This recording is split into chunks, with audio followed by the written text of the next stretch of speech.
Il y a des jours où nous nous sentons épuisés et vidés de notre énergie, même après une bonne nuit de sommeil. La fatigue et l'empathie peuvent avoir des causes très variées, qui diffèrent d'une personne à l'autre.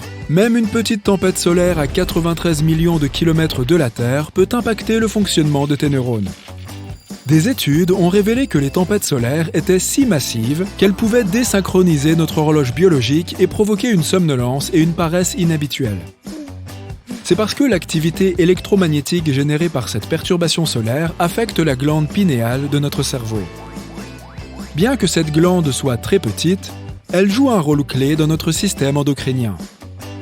La glande pinéale régule de nombreuses fonctions vitales dans le corps humain. L'une de ses principales attributions est de recueillir des informations sur la lumière extérieure et de libérer la mélatonine. Cette hormone nous aide à nous détendre et à nous endormir. Ces activités électromagnétiques extrêmes provoqueraient une production excessive de mélatonine, ce qui peut entraîner une fatigue et une somnolence même au beau milieu de la journée. Mais ne te précipite pas pour enfiler ton chapeau en papier alu fait maison. Heureusement, nous avons quelques astuces efficaces que tu peux essayer à la maison pour récupérer tes niveaux d'énergie. Pas d'inquiétude, tu n'auras pas besoin d'acquérir un équipement coûteux. Tout ce dont tu as besoin, c'est de ton propre corps et de 2 minutes de ton temps précieux. Place tous les doigts de tes 2 mains ensemble, à l'exception de tes pouces. Assure-toi que la seconde articulation de chaque doigt soit alignée avec les autres. Applique une légère pression en serrant tes doigts ensemble une fois que tu as joint toutes tes articulations. Continue d'appliquer une pression constante pendant 1 minute. À un moment donné, tu pourras éprouver des changements dans tes sinus, qui sont ces espaces creux derrière tes yeux, tes pommettes et ton front. Tu ressentiras alors un relâchement progressif de la pression dans cette zone et ton nez pourrait même commencer à couler.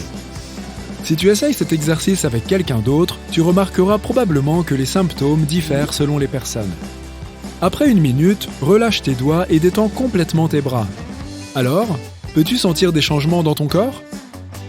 Certains d'entre nous peuvent entendre un léger bourdonnement dans leurs oreilles, ressentir un écoulement dans leur tube auditif, ou trouver que la zone autour de leurs pommettes et de leur front s'est éclaircie. Il est possible d'utiliser cette astuce à tout moment de la journée, lorsque tu ressens le besoin de recharger tes batteries et de retrouver un peu de sérénité. Tu peux t'exercer ainsi même au milieu d'un examen, d'un premier encart ou même pendant une réunion d'affaires stressante. Personne n'en saura rien, ce sera notre petit secret. Cet effet rafraîchissant se produit grâce à notre anatomie aussi fascinante que complexe. Cette réaction fonctionne si bien car le système nerveux de tes mains est directement interconnecté avec celui de ta tête, de ton cerveau et de tes sinus. Les mains sont riches en points de pression qui peuvent être salvateurs lorsque tu as rapidement besoin de libérer de la tension et de reprendre tes esprits.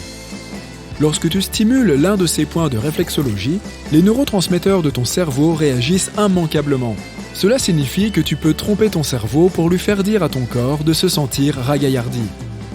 Et c'est absolument gratuit. Enfin, si tu connais le bon bouton, bien sûr.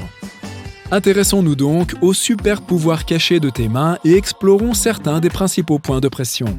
Les femmes enceintes devraient toutefois faire attention et demander préalablement l'accord de leur médecin avant de travailler ces points. La réflexologie pourrait stimuler des changements de pression sanguine dans leur corps et provoquer une réponse hormonale indésirable. L'un des points se trouve juste ici, sur la partie intérieure de ton poignet. On l'appelle le point de Neiguan, ou péricarde 6, car il fait partie de ce qu'on appelle le canal du péricarde, qui s'étend à l'intérieur du bras depuis la région de l'aisselle jusqu'au majeur. Tu peux trouver le point de Neiguan entre tes tendons en mesurant 4 doigts à partir du poignet. Si tu n'arrives pas à distinguer clairement cette zone entre tes tendons, serre le poing. La tension de ton bras les rendra plus visibles. Maintenant, ouvre ton poing, détends la main et masse ce creux une fois le point détecté. Applique une pression douce pendant 4 à 5 secondes. Pratique cet exercice de manière égale sur les 2 mains et vois si tu ressens une différence. Tu peux aussi masser toute la zone par la suite pour détendre ton bras si nécessaire.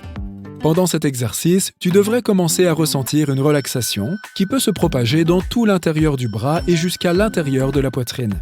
Si tu ne ressens aucune différence, ne t'énerve pas et réessaye plus tard.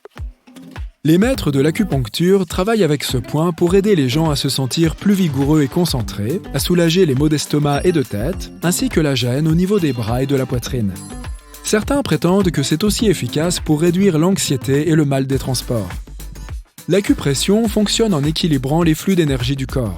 Ces techniques fonctionnent mieux lorsque tu es complètement détendu. Si tu pratiques cet exercice sur quelqu'un d'autre, tu peux lui demander de s'allonger et l'inviter à se détendre complètement. Il y a un autre point de pression magique à proximité, appelé point de Zhongzhou. Il peut t'aider à soulager les tensions du cou, les maux de tête temporaux et les douleurs aux épaules et dans le haut du dos. Ce point est généralement assez facile à détecter. Il est situé derrière les articulations, dans le creux formé par les tendons de l'annulaire et de l'auriculaire. Applique une pression ferme sur ce creux pendant 4 à 5 secondes. Tu devrais ressentir d'agréables flux de relaxation dans tes bras et tes vertèbres cervicales. Voici un autre bouton magique qui est très utile en cas d'anxiété ou de maux de tête. Trouve ce point de pression dans le repli de peau entre ton pouce et ton index. Au moyen de ton autre main, pince le tout en exerçant une pression ferme. Masse lentement et doucement ce point pendant 4 à 5 secondes.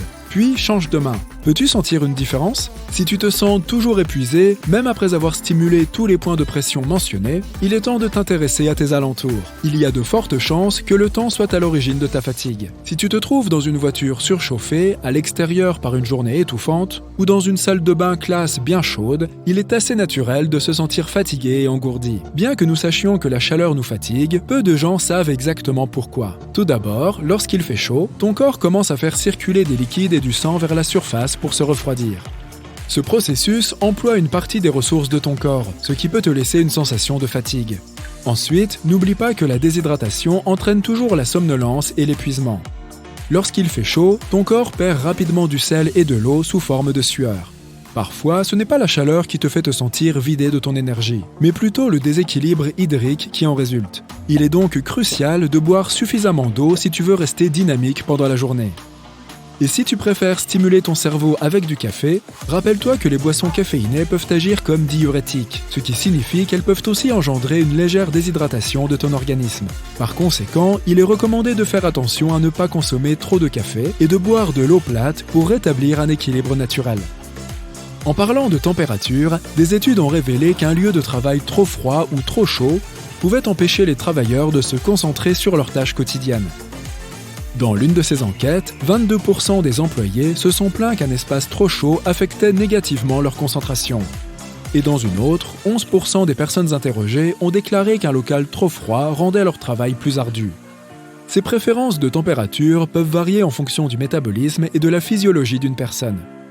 L'Université technologique d'Helsinki et le laboratoire national Lawrence Berkeley de Californie ont effectué des recherches et découvert la température qui semblait la plus propice à la productivité. Peux-tu deviner le chiffre exact? C'est environ 21 degrés Celsius. Toutefois, si la température augmente jusqu'à environ 24 degrés, l'enthousiasme général sur le lieu de travail commence à chuter. Donc, si tu n'es pas satisfait de la température de ton espace de travail, il est judicieux de prévoir plusieurs couches de vêtements différents ou de t'installer dans une salle de conférence où tu puisses régler le thermostat comme tu le souhaites. Peut-être que cela t'aidera à stimuler ta productivité. Et si ce n'est pas le cas, souviens-toi des astuces magiques de réflexologie dont nous avons parlé plus tôt.